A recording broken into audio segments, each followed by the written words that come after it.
Hello, this is Leech83, how we doing? Welcome to episode number 2 of our Borderlands playthrough on Borderlands 1, the original on Xbox One. Now, we are just processing through nicely. We're currently level 6 and we're still going through the kind of entry crap, if you like, that you need to process through before you start getting into the more serious stuff of the game. Now, we are going back up to see TK Baha, and we are going to see what other work he has for us. By the seat of your pants and life of limb. Now, both of those require travelling into another area, so we will do that just now. And you can actually do both of these at the one time. Now, these is a bit of a side quest. Basically, there's 2 missions in one. By the seat of your pants is basically to travel right through the full of Skag Gully and find 8 blade flower seeds. It's just a matter of finding the point in your map and following through. And then the last part is to go and do take out Ska and get TK Baha's leg back from Ska. Now, the 2 of them are pretty simple. It says tough and hard, but they ain't. They are quite simple to take care of. And to be honest with you, I'd be boring you to tears if I went through them all again just now. So, as I say, they are quite simple. It's just a matter of following the point and collecting, and then rinse and repeat, and just kind of following your way through the map. It couldn't be much more easier, but it's not necessarily part of the main story missions, but it's just ones that you do have to complete before you can go any further. But it also helps you get ranked up that little bit as well, because you do need to get up to level 10 before you can actually proceed much further than where you are just now. So I'll just jump ahead and do these 2 missions, and then I'll come back with you when we're ready to check them in. Actually, sorry, just remembered one thing. When you come back into Skag Gully for the second time, there is a data recorder right here as soon as you come in. You can't miss it. It's got a green kind of trophy above it. So you want to pick that up, and it gives you 2 locations in a map that you need to go and find. When you look at the map itself, it gives you the points that you're looking for. One down here, and the other one is, well, where's the other one? The other one comes up after you find the first one, I believe. Yeah, I believe it's so. Yeah, so you go get that first one, and it takes you to the second one. Now, the best, as I said before I come in here, is the best one to do as soon as you come in is the mission to collect the Playflower seeds. And the reason that is it takes you right round the map, so you can actually check the progress of both of them at the same time. Just makes it that little bit easier, and it saves you having to double back on yourself and having to come back into the same area. So if you can do these 3 missions at the one time, then do that, and it makes just your life a whole lot simpler. You find the best way is to just ignore a lot of the enemies and just run past some of them. As I say, it's good to get your rank up and what have you, but there is some of them that you can miss, so it's easy just to run past them and ignore them for this moment in time, which is perfectly fine. So we come around this way, and now we can start collecting the seeds, and that's perfectly fine. So as I say, it's just one of those ones where you just follow the kind of point and just keep collecting as you go through. Take your time, because there's one of them that if you miss, it's quite awkward to come back to. And then you get these rack as well. These things are easily taken out. They'll mostly just fly at you to do very little damage at this level, so quite simple to take care of. And all as well. So as I say, I'll just skip through these 2 missions, these 3 missions, and then we'll come back when we're ready to check them all in. Okay, so we've completed all 3 missions. Why are they here? By the seat of your pants and TK's life and limb. So we just need to head back to the arid Badlands now, and we can check those in. As I say, pretty simple missions, not too much difficulty involved in them, and it gets you good XP more than anything else, and it just, as I say, reiterates the point of getting used to the objective base missions, where you just need to go from point to point type of thing. Now, as I say, at the start it can seem very tedious, but don't let it get to you, because the good stuff is still to come. And when you find yourself your first real good piece of weaponry and you get proper into the game, it gets really good. Well, in my opinion anyway, it gets really good from here. And from that point when you find your first like rare gun, if you like, it just kind of takes on from there, and you want to find more, you want to do more, and you just want to get deeper and deeper involved, and it all goes from there, and it just kind of grows and grows on you as time goes by. And it's one of those games that once you've done something in it that's like you find it unique and you just want to keep finding more, it just adds to it, and it just makes it all the better in my opinion anyway. So let's go and check these missions in, and we'll see how we're standing so far. I've got an upgrade that I still need to apply, which I'll be doing just in a minute once we get the XP, because the XP from checking in these missions should take me close to level 9, if not past level 9. So let's just deal with these first and we'll go from there.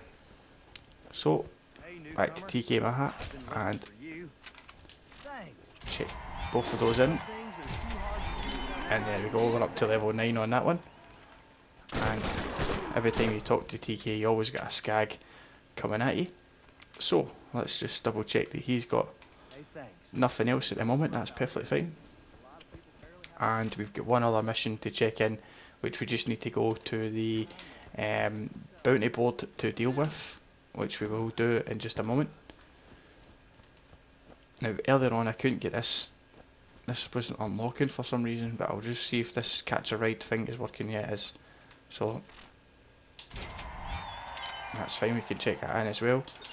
And now it takes us on to our next main mission, which is to take out Bonehead. Now Bonehead is a level 10, in fact I think he's actually maybe like 11 or 12.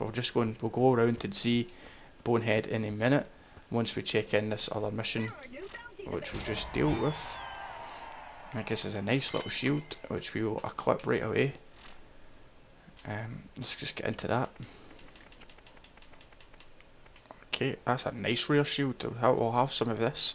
Never actually had that shield before for checking in that mission, but we'll definitely take it. It's only got 50 capacity, but it's a nice it's got 101 capacity, and it's a nice purpley pink colour, which is the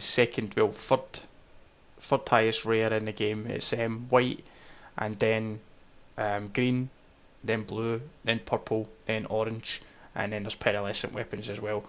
So finding a purple this early in the game is always good, and that's what I was talking about. As soon as you get that first purple, you definitely want to go and try and unlock some more. Now, as I say, 2 upgrades to use, so we will put both of those on increasing the damage of our turret, and we will get into this guy Bonehead who's just round here, and hopefully we'll be able to do some damage against him. He's the highest level enemy that we'll face in the next little while, because the people that we've got round about him are all quite low rated, so you can take them out pretty easily. And just automatically skipping through this little section here, and we'll be able to find Bonehead. He should appear up the back end of the map, and he's a level 11, which is perfectly fine. But he has got a few guys round about him, so you don't want to rush him directly off the bat. If you can, however, then you may as well put in a couple of grenades, and fire weapon against a burning cycle isn't always the best way to go, but that kind of went okay. And we're on trouble already.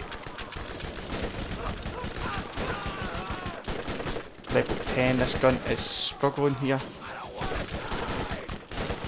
but we managed to get past him there now. Let's have a look. Where's Bonehead then?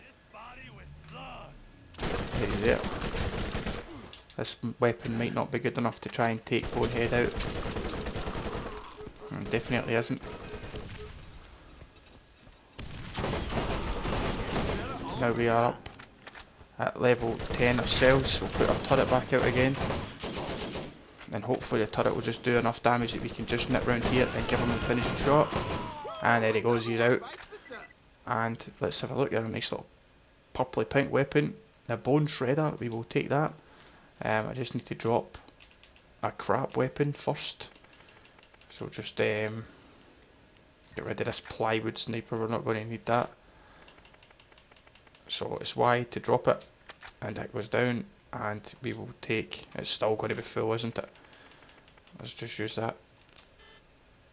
We can't use this right now.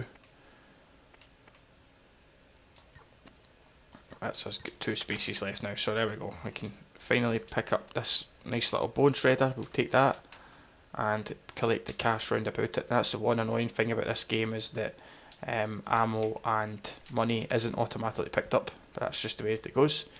So we come up to this white box up here, and we will get the Digistruct module that we need, and a stack of cash as well.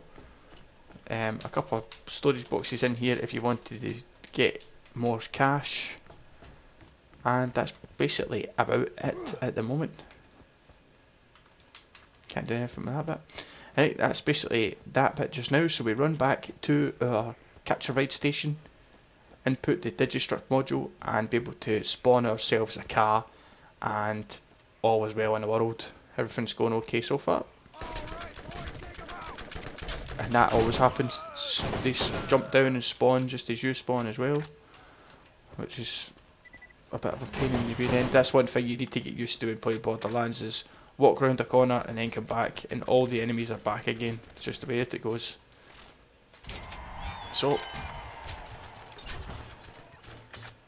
let's get into our first car,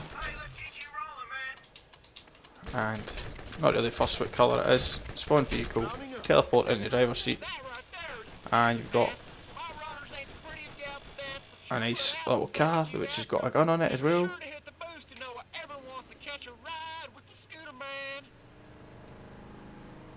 Okay, so we need to go and jump over Pish Wash, and we are making a bit of an arse of it, to be honest with you.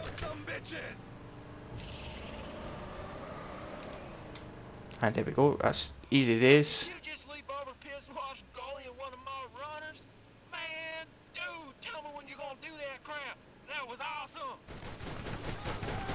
Now it's just a matter of jumping back round here and opening up this gate. Quite simple. As you can see, the accuracy of this weapon, this gun on this cart isn't great, so it's easier just to run them over. Jump out and run over here, press the switch before you get mauled to death by an Elder Skag. He's easily taken out. And now we need to go back to Zed, and that'll be us. Once we get back to Zed, we'll end this episode on that. Pretty simple missions again, and we'll see what Zed's got for us before we finish this off. Now, as I said before, this is obviously backwards compatible on Xbox One. Now, if you previously had the game on Xbox One, then your old version will work on this. But if you go out and buy yourself like a collector's edition or anything like that, when you install the game, you just need to go into the into your Xbox and then go to manage game and then download all the DLC if you wish to do that as well. Then you can come to these kind of fast travel points and you can go to the places where the DLC is as well. We will get to the DLC in time, but just now we're going to try and process through is most of the story. And that's basically it. Now we need to go and travel to Shep Standards, which we'll be doing in the next episode. Hopefully you can join me for that. If you've got any feedback, suggestions, anything like that, then please leave it down below. Likes are always appreciated, guys. I appreciate the support on the channel. Everything's going really well just now, and I'm happy with everything. I'm enjoying it so far. So as I say, I appreciate your support, guys, as always. Take it easy, and I'll catch you in the next one. Goodbye.